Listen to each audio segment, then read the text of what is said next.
Good evening.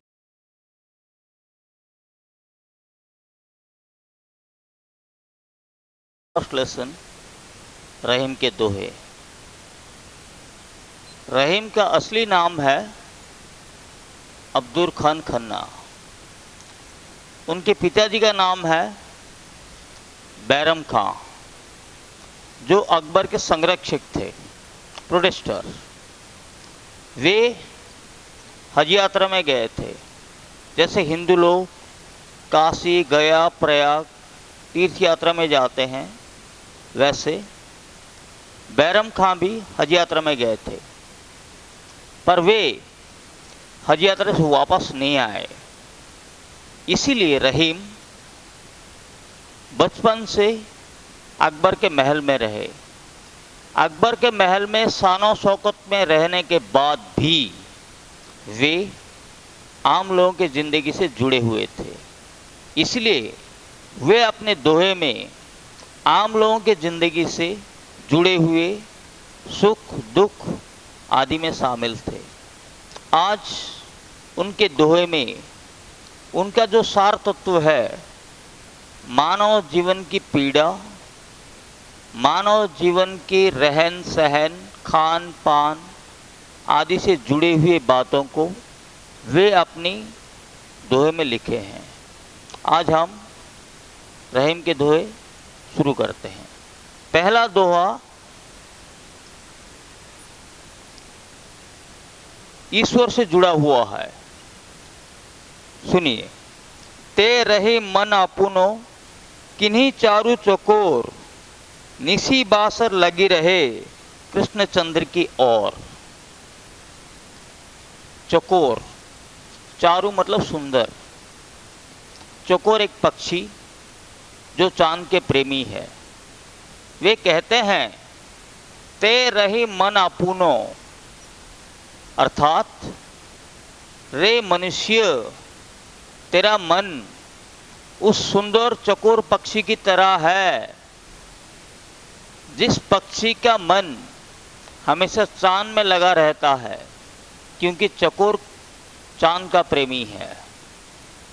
उसी तरह वे कहते हैं रे मनुष्य, तेरा मन उस सुंदर चकोर पक्षी की तरह है। जिस चकोर पक्षी का मन हमेशा चांद में लगा रहता है, उसी तरह तेरा मन भी कृष्ण रूपक चंद्र की ओर लगा रहना चाहिए।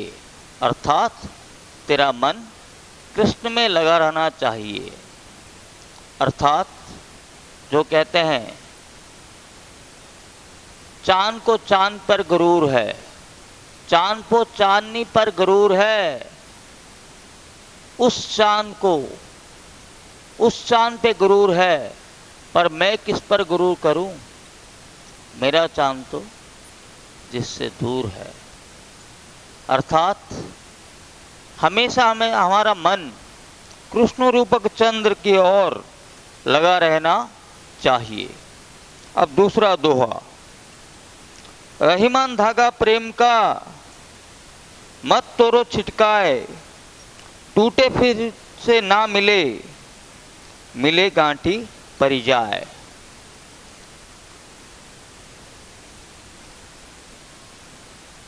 अर्थात प्रेम का रिश्ता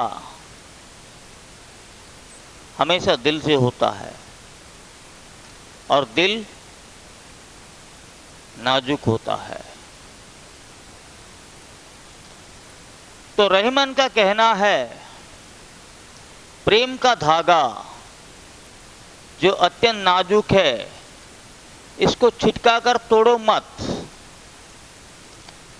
अगर ये धागा एक बार टूट जाए, फिर से ये धागा मिलता नहीं है। अगर मिलाने की कोशिश करोगे भी, उसमें गांठ पड़ जाएगी। आप लोग एक बात जानते हो, heart is very sensitive like a glassware. If it will be broken once off, it will cannot be repaired.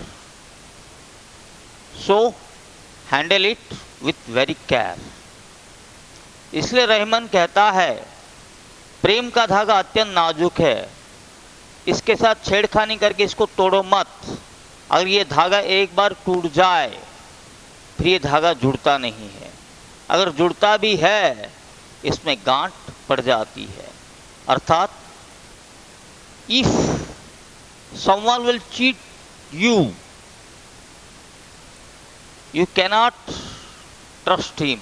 If you can forgive him or her, but you cannot trust him or her once again.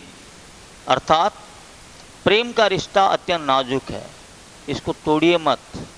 अगर एक बार ये रिश्ता टूट जाए ये रिश्ता फिर से जुड़ता नहीं है, अगर जुड़ता भी है पहले जैसे विश्वास इसमें रहता नहीं है। इसलिए प्रेम के रिश्ते को तोड़ना नहीं चाहिए। तीसरा, कहे रहीम निज संग ले जन्मत जगत कोय, बैर प्रीति अभ्यास जस होत ही होए। अर्थात रहीम कहते हैं कि दुनिया लोग सोचते हैं कि प्रेम या शत्रुता जन्म से ही पैदा होता है, लेकिन यह सच नहीं है। प्रीति या बैर अर्थात मित्रता या शत्रुता कभी जन्म से पैदा नहीं होती, ये अभ्यासगत गुण है। इसलिए होते होते किसी के साथ प्रेम या शत्रुता यानी कि दुश्मनी हो जाती है। इसीलिए किसी के साथ भी बैर भावना जन्म से पैदा नहीं होती है।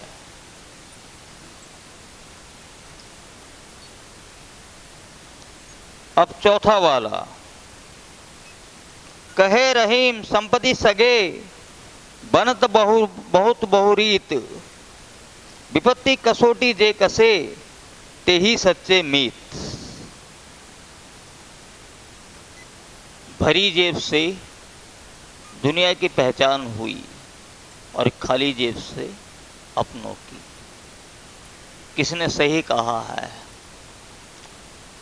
अगर किसी अपना तुमसे रिश्ता तोड़ दे तो तुम क्या करोगे? जवाब भी सही था।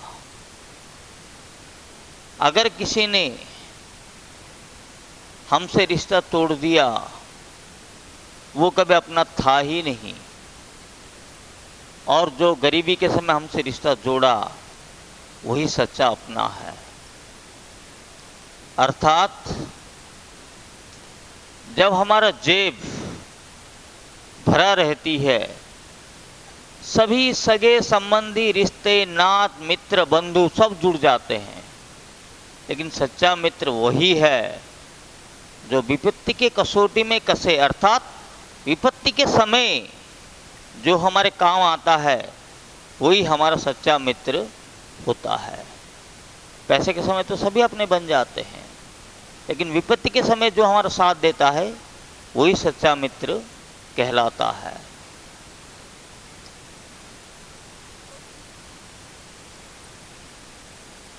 अब पांचवा वाला,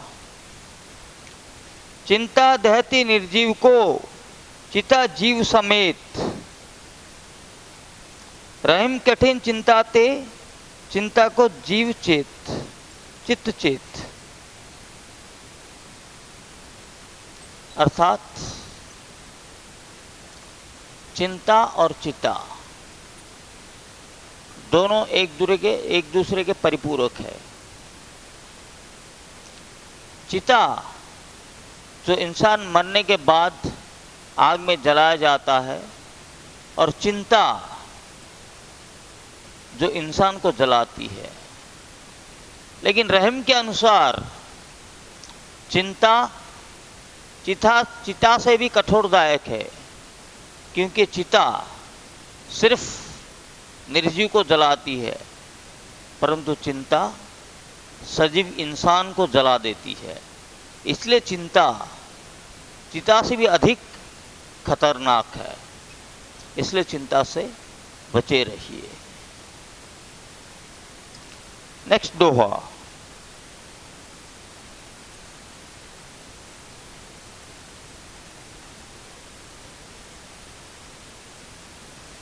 जो रहीम जो गरीब पर हित करे, ते रहीम बड़ लोग, कहाँ सुदामा वापुरो, कृष्ण मिताई जोग।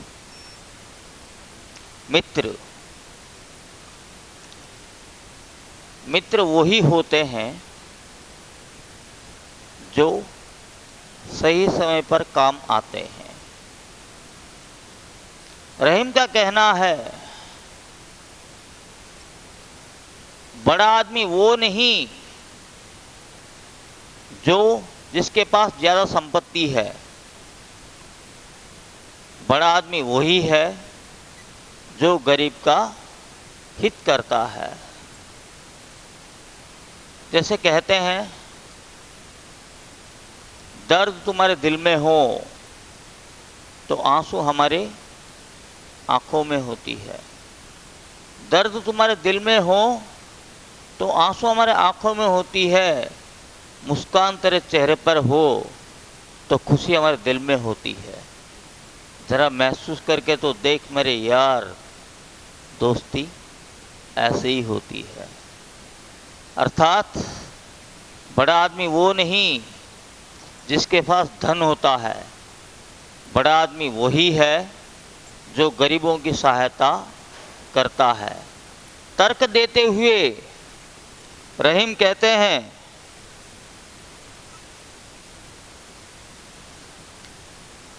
कहा ना सुदामा बापुरो, कृष्ण मिताई जोग। अर्थात सुदामा एक गरीब ब्राह्मण था जिसको द्वारकाधीश कृष्ण अपना प्रिय मित्र बनाए थे। कृष्ण इसलिए भगवान नहीं कि वो द्वारकाधीश है, बल्कि वे इसलिए भगवान है क्योंकि गरीब ब्राह्मण सुदामा को वे अपने मित्र बनाकर उसकी सहायता किए थे।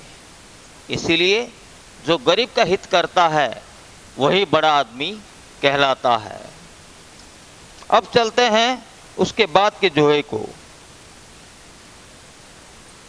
कदली सिप भुजंग मुख, स्वाति एक गुण तीन, जैसे संगति बैठिए तो सोई फल दीन।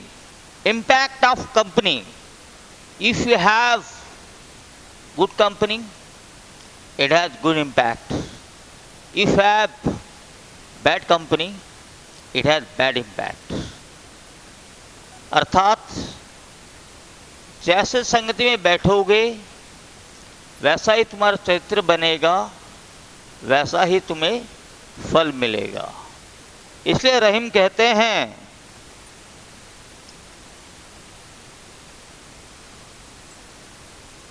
कदली सिप भुजंग मुख, स्वाति गुण तीन। अर्थात स्वाति नक्षत्र के समय जब बारिश होती है, उस बारिश की बूंद जिस पर गिरती है उसका गुण भी वैसा ही होता है।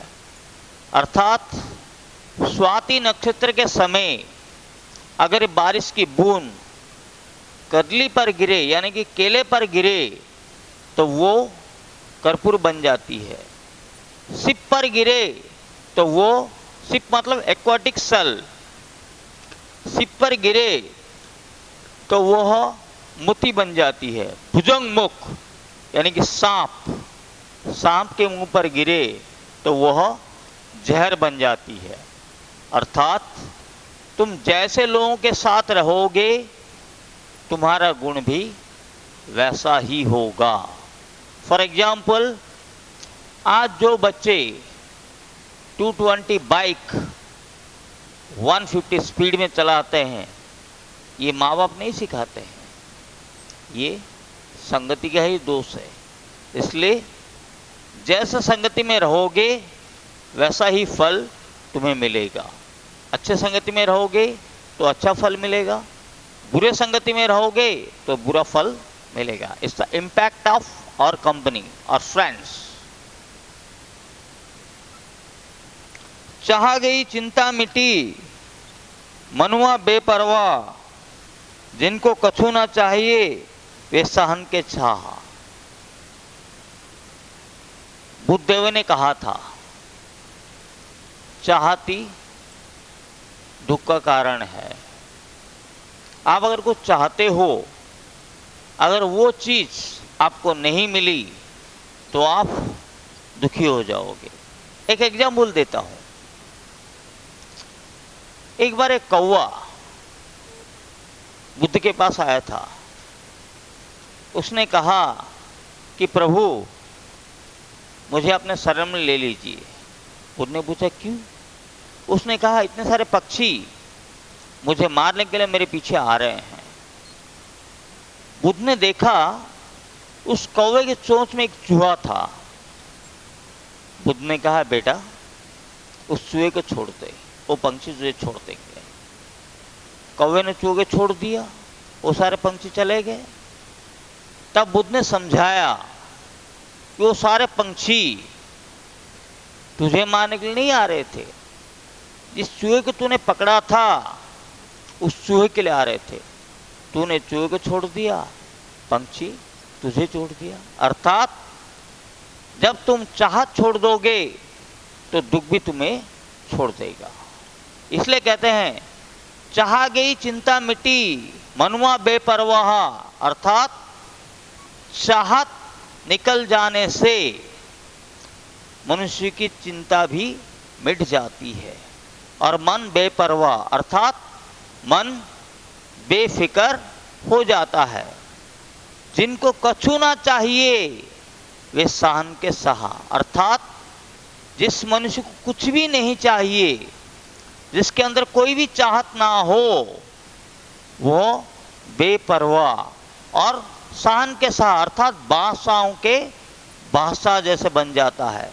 ना पाने की खुशी है, ना खोने का गम। क्या लेकर आए थे जो क्या लेकर जाओगे। अर्थात अगर चाहत छोड़ दोगे तो तुम्हारे जीवन का सारा दुख मिट जाएगा। जैसे कहते हैं, चाहने से हर बात नसीब नहीं होती, चाहने से हर बात नसीब नहीं होती, थोड़े से अंधेरे से रात नहीं होती। जिनको चाहते हैं हम दिल और जान से, खुदा जाने क्यों उनसे आजकल बात नहीं होती। नेक्स्ट, रहीमन पानी रखिए, बिन पानी सब सून, पानी गए ना उबरे, मोती मानुष चून। अर्थात रहीमान अर्थात रहीम, पानी के अलग अलग अर्थ बताए हैं। पानी के बिना सब शून्य है और पानी के अलग अलग अर्थ होते हैं। पानी गए ना उबरे, मोती मानुष सब चून। मनुष्य के लिए पानी का अर्थ है स्वाभिमान या इज्जत, और मोती के लिए पानी का अर्थ है आभा यानी कि चमक, और चूनी के लिए पानी का अर्थ है जल। जैसे स्वाभिमान या इज्जत के बिना मनुष्य का कोई मूल्य नहीं, आभा यानी कि चमक के बिना मोती का कोई मूल्य नहीं, और जल के बिना चूना भी सूख जाता है, चूना के भी कोई मूल्य नहीं। अर्थात स्वाभिमान या इज्जत, चमक और जल के बिना मनुष्य, मोती और चूने का कोई मूल्य नहीं है। यानी कि जल के महत्व को हमें समझना चाहिए।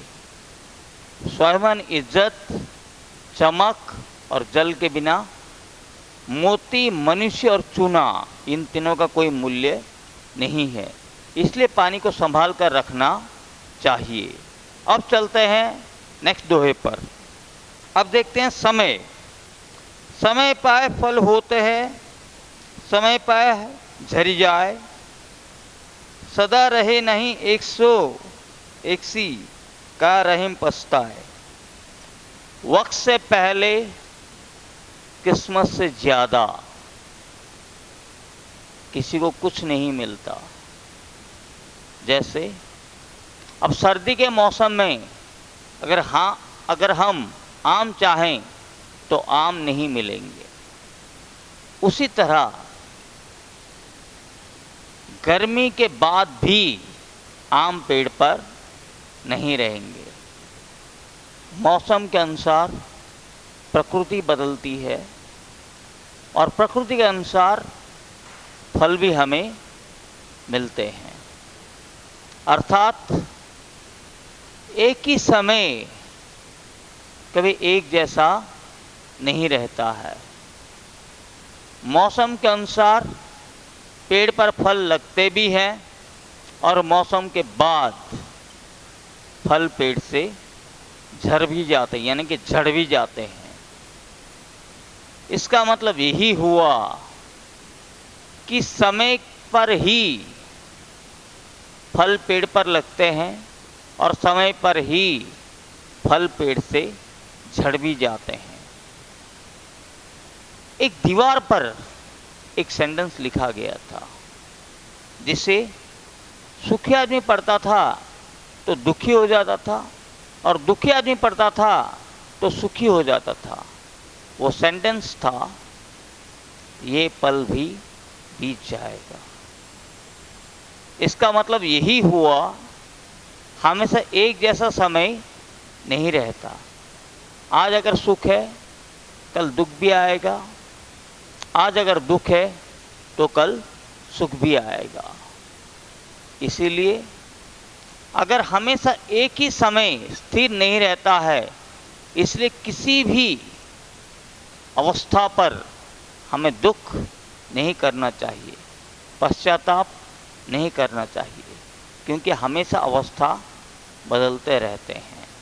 इसलिए मनुष्य को किसी भी हालत पर पश्चाताप नहीं होना चाहिए। अब चलते हैं नेक्स्ट दोहे को। रहीमान निज मन की व्यथा, मन ही राखो गोए, सुनी एटले हैं लोग सब, बाटी ना ले है कोय। जनरली लोग कहते हैं कि दिल का दर्द अगर दूसरों को बताएं तो दिल का दर्द कम हो जाता है, लेकिन रहीम के अनुसार दिल का दर्द किसी को कहना नहीं चाहिए, बल्कि दिल के दर्द को छुपा कर रखना चाहिए। जैसे कहते हैं ना, इस जालिम की दुनिया में लोग खड़े हैं अपने हाथों में पत्थर लेकर, मैं कहाँ तक भागूं शीशे की किस्मत लेकर। अर्थात मन की व्यथा को, मन का दर्द को मन में ही छुपा कर रखना चाहिए, किसी को बताना नहीं चाहिए। क्योंकि अगर मन का दर्द किसी को बताओगे, वो तुम्हारी सहायता नहीं करेगा, वो तुम्हारा सहयोग नहीं करेगा, बल्कि तुम पर अटला है, यानी कि तुम पर हंसेगा। दुनिया तुम पर हंसेगी। इसलिए मन की व्यथा को छुपा कर रखना चाहिए, मन की व्यथा को किसी को कहना नहीं चाहिए।